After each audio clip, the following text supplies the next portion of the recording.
We got you. Good morning, Augusta. We have had some very cold nights and early mornings lately, especially today. We started out today at 16 degrees in Augusta, and we are completely changing things up as we go into this week ahead. 75 as we go into Thursday. I'll have all the details on that coming up. Right now on News Channel 6 at 11, DeSantis out, the GOP presidential hopeful now giving his support to Donald Trump. We'll tell you more about the race to the White House. Plus, local organizations helping people during this cold stretch across the CSRA. We tell you all about how they are serving. And the next segment of the Means Report focusing on New Year resolutions, how you can overcome challenges and stick to your 2024 goals. Your News at 11 starts right now. Live from Television Park, this is WJBF News Channel 6 at 11. Good evening, everyone. I'm Renetta Dubose, and thank you for joining us for News Channel 6 at 11. To vote is February 12th.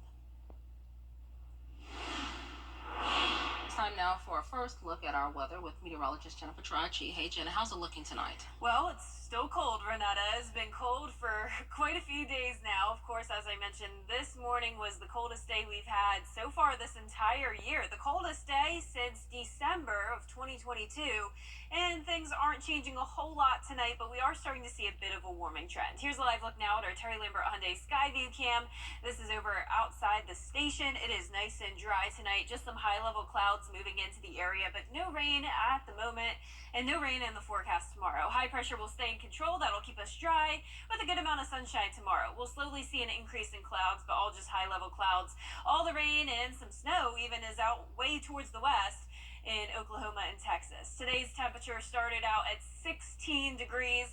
High was only 44 today, and right now we are already into the 20s. 25 in Augusta, 24 in Thompson and Evans, upper 20s in Millen and Swainsboro, 25 in Edgefield, 23 in Lincolnton, Sandersville at 25 as well. Winds are very light, so we have optimal cooling conditions once again, only seeing those winds up to around 4 miles per hour.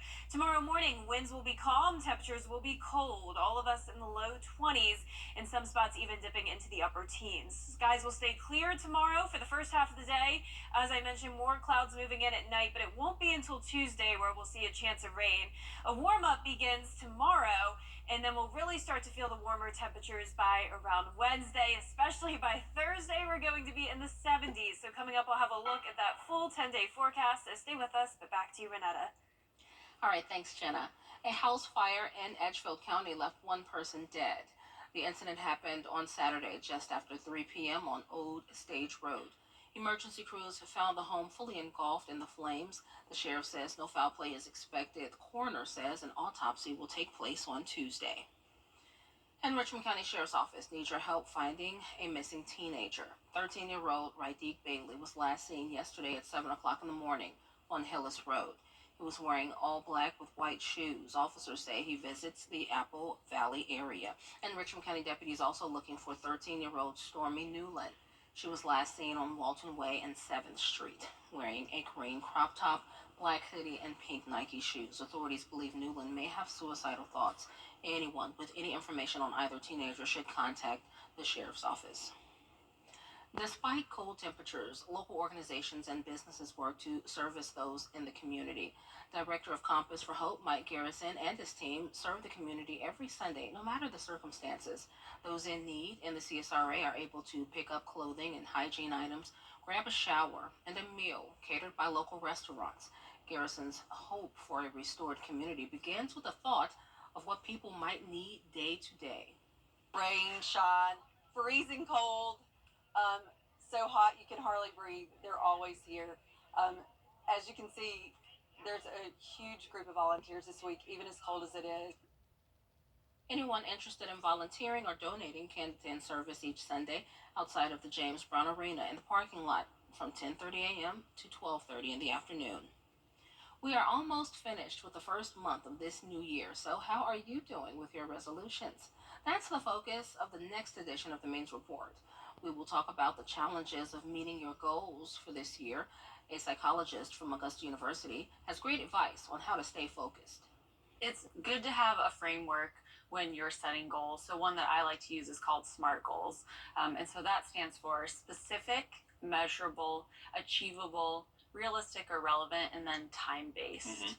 And so you kind of want to start with your values. What is important to you? Because we're not going to achieve goals that aren't meaningful to us and don't connect to who we are as a person.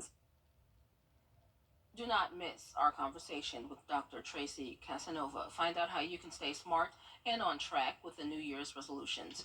The Means Report is tomorrow afternoon at 12:30 on News Channel 6. A new children's book launched this month, and we will meet the mother and daughter team that put pen to paper. Tuesday on Jenny, Nancy Scott and Ann Danielson debut their collaboration and tell us the story behind the sharing sheep and how a child's attachment to the stuffed animal gave rise to a sweet story told from an animal's perspective. Lessons about sharing, caring, and teamwork. What made you decide, let's write a book? Well, it started, we were in COVID lockdown and the parks were all taped off, so we were spending a lot of time at home. And my now 5-year-old was then 3, just started playing with this sheep. And we got so much inspiration from her, this joy in such kind of a dark time. And we thought, we need to write this book and share this light and joy. We will hear more about the sharing sheep, plus several sororities and community partners coming together to promote women's heart health. Find out about Heart Truth and meet this month's Giving Your Best winner, the owner of Mad Hatter Farm, Tuesday at 12:30 on Jenny. Coming up, a cold evening, but a warmer week. Jenna will have your full forecast after this break.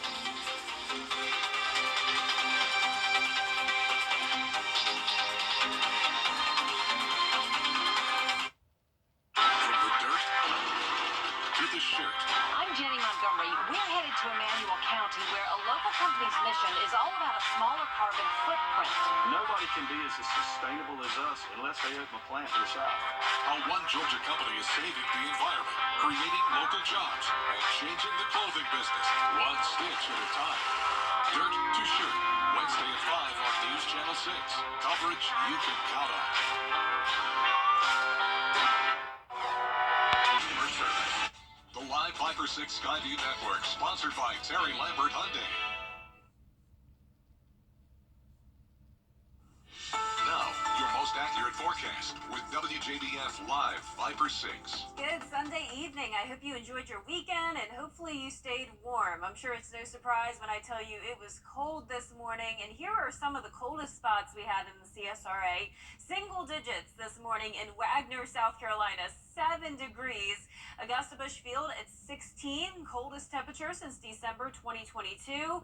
A lot of us around 11 to 13 degrees in Thompson at 15. Pretty much the entire CSRA at 20 or below, but I want to remind you, it could be way worse. We were at -1 degree back in 1985, and interestingly enough, this was the exact day, January 21st. That's today, so it looks like it's pretty normal for that to be the coldest day we typically have of the year. Here's a live look at our Terry Lambert Hyundai Skyview cam over at Washington Road. It's a dry night, 25 degrees currently, dew point of 17. And as we take a look at the temperatures across the region, most of us in the mid-20s. 25 in Washington as well, 23 in Lincolnton. Aiken, you're at 24, 25 in Allendale, 29 in Millen, and 27 in Waynesboro. Satellite and radar are not showing much going on for now, just some high-level clouds starting to move in. These won't bring us any rain. It will be another dry day tomorrow. High pressure staying overhead. We're watching all this activity out towards the west. There's a lot of snow and freezing precipitation up in Oklahoma, rain down in Texas. This activity will be staying over there, but eventually as we go into the middle of the week, we will see some rain as we get an increase in moisture ahead of a cold front, along with a big warm-up. Temperatures will be rising into the 70s. Now, it won't come tomorrow. We'll be warmer than we were today, but we will still only be in the 50s by the afternoon, mostly sunny skies. Low temperatures going way up, 36 on Tuesday morning, so above freezing. Then into the 40s on Wednesday, 50s and near 60 degrees as we go into the end of the work week. High temperatures also rising, 50s tomorrow, but then 60s Tuesday, right at the 70 mark on Wednesday. And I'm thinking we could get as warm as 75 degrees on Thursday. But with the warmer temperatures also comes some pretty impressive rainfall chances here. So on Tuesday, just some isolated showers. And then those rain chances increase, especially Thursday through Saturday. Those will be our wettest days and also the warmest days. Here's a look at tomorrow morning, though. Not much going on. High pressure slowly moves out, though, as that system out towards the west starts to strengthen and move in. So by Tuesday morning, there could be some showers, a break from that during the afternoon, and then some more rain into Wednesday morning. This is 6 a.m. A lot more rain to come as this front will stall out over our area. But back to tonight, we will see some upper teens, as cold as around 17 in Saluda, the rest of us in the low 20s. Highs tomorrow in the low to mid 50s, another below average day.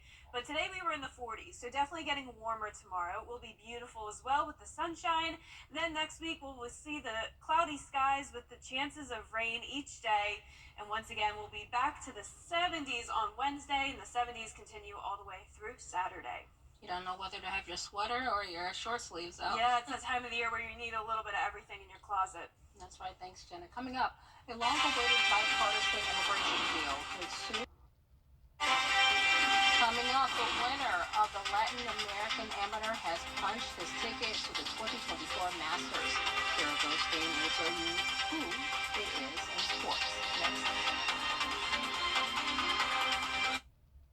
The start of a new year is a great time to reflect and recommit, because domestic violence will only end when society takes a stand together. Safe Homes of Augusta and WJBF News Channel 6 will continue to educate our community about the warning signs of domestic abuse, how to help if a loved one is in danger, and the effects on the community when domestic violence occurs. Visit WJBF.com/domestic violence hidden crime to learn more. We all play a role in breaking the cycle of abuse. Being a health That's happy, healthy, and full of life. It's the January clearance event at Weinberger's, and we're saying goodbye to our top quality sofas and sectionals, I'm gonna miss you so much. tables and chairs, See you later. wing chairs and buffet tables, Sayonara. top quality brands, Nice knowing ya. accessories, and more. Gone. Everything must go. Tons of in-stock merchandise ready for immediate delivery. Can you really get all this at prices better than the internet? Yes, you can. With rent and Now, WJBF sports coverage you can count on. Conference play continues for basketball teams around the NCAA, including the top-ranked and undefeated South Carolina Gamecocks. SC took on Texas A&M Aggies, and they got off to a hot start. Tahina Pau drains a three from behind the line to boost the Gamecocks' 11-0 run. But offense wasn't the only thing working. A little later on, leading 13-0, defense steps up. Camila Cardoso swatting the ball from the Aggies' Aisha Coulibaly. South Carolina holds A&M scoreless through the first 4 minutes of play. Second quarter, Gamecocks up by 28. Malaysia Fulwiley hits the deep three at the buzzer, and South Carolina will take a 31-point lead into the locker room with no signs of slowing down. 5 Gamecocks scored in double figures, and you can see why right here. Fulwiley fakes the pass and drops it down to Chloe Kitts under the bucket. Kitts was one of 2 Gamecocks to post a double-double. She had 13 points and 10 rebounds on the night, with Camila Cardoso scoring 17 points and 13 boards. Meanwhile, Malaysia Fulwiley had a career-high 21 points as the Gamecocks win it big over the Aggies, 99-64.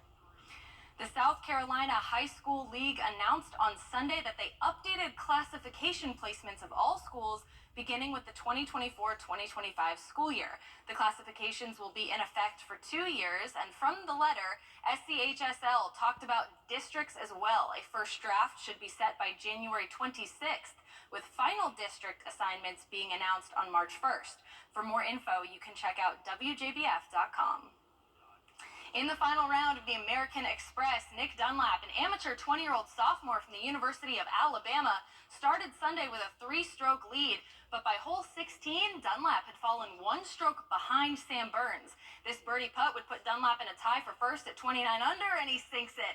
Burns would then double bogey on 17, so Dunlap heads to 18 with a 2-stroke lead. Here's his tee shot. Dunlap hits it and slices it way right as it actually curves into the spectators. Tough start for Dunlap on this hole, but second shot on 18. That's going to lean a little bit right as well. You can see it start to arc. Then the ball will lean out by a security guard. You see the cameraman actually on the bottom left there stepping out of the way as the ball rolls down the hill. A little bit of a lucky bounce for Dunlap. Then his third shot on 18. Here it is, chipping onto the green. It's rolling towards the hole. It'll move a little bit past the hole before settling, but Dunlap is in a great position for par. Fourth shot, Dunlap putting for par and the win. He hits it and it's good. Nick Dunlap wins the American Express with the lowest all-time score to par by an amateur in a 72-hole PGA Tour event. Dunlap is ecstatic and rightfully so. There's his family and his coach. The Alabama sophomore becomes the first amateur to win on the PGA Tour since Phil Mickelson in 1991. A big congrats and roll tide to Nick Dunlap. And finally, a pair of major championship tickets have been punched in Panama. Mexico's Santiago de la Fuente shot a 6 under 64 in the final round to win the 2024 Latin America Amateur at Santa Maria Golf Club. De la Fuente finished the tournament 10 under, 2 shots over his fellow countryman Omar Morales. With the victory, De La Fuente has earned a spot in both the 2024 Open Championship and the 2024 Masters here in Augusta. A big congrats to the 2024 Latin America Amateur Champion, Santiago De La Fuente. That does it for sports. Coming up, board games in the form of books. We'll have all the details after the break.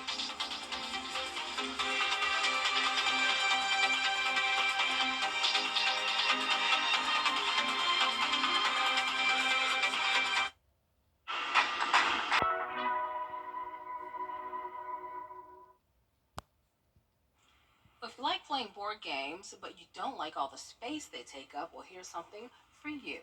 A company called Home Lives has a collection of 15 vintage board games designed to fit on a bookshelf. They've got Monopoly, Clue, and Scrabble for the big kids, and Chutes and Ladders and Candyland for the little ones. Each case is under 11 inches tall and less than 8.5 inches wide, so you can easily store them all on a bookshelf. And you can get all 15 games for just $49.95. Wow, that is like so perfect for me. I'm obsessed with both, more books than board games, but yes, that looks so cool. I love how they're color coordinated. Yes. Clue. I What think an I see aesthetic. chess on the end. That's awesome. And I like it because I don't read books, but I like board games, so I would like the idea of it looking like I have all the books, Yeah. but they're actual board games. Yeah, I could definitely use that as a kid. I don't know if my mom is watching up in Indiana, but we used to have so many board games and books. She loved reading books, so did I, but we played games.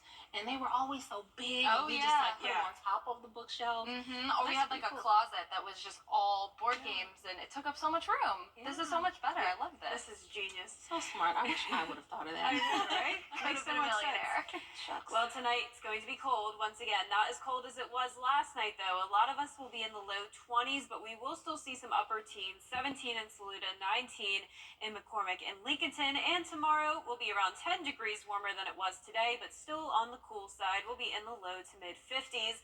Your 10-day forecast showing some big changes coming our way, though. Tomorrow still mostly sunny, then becoming cloudy on Tuesday. And clouds will stick around through Saturday, along with some pretty decent rain chances. Isolated showers on Tuesday, getting warmer into the 60s, making it to 70 on Wednesday, then 75 on Thursday with the chance of rain and storms. So some pretty high rain chances this week, cloudy skies and much warmer temperatures. Overall, the complete opposite forecast from what we had last week. But if you like the sunshine and cooler weather, it will be coming back next week. Looking forward to it. So that's our report for now. Thanks for watching, and be sure to join our Good Morning Augusta team tomorrow. Have a good night.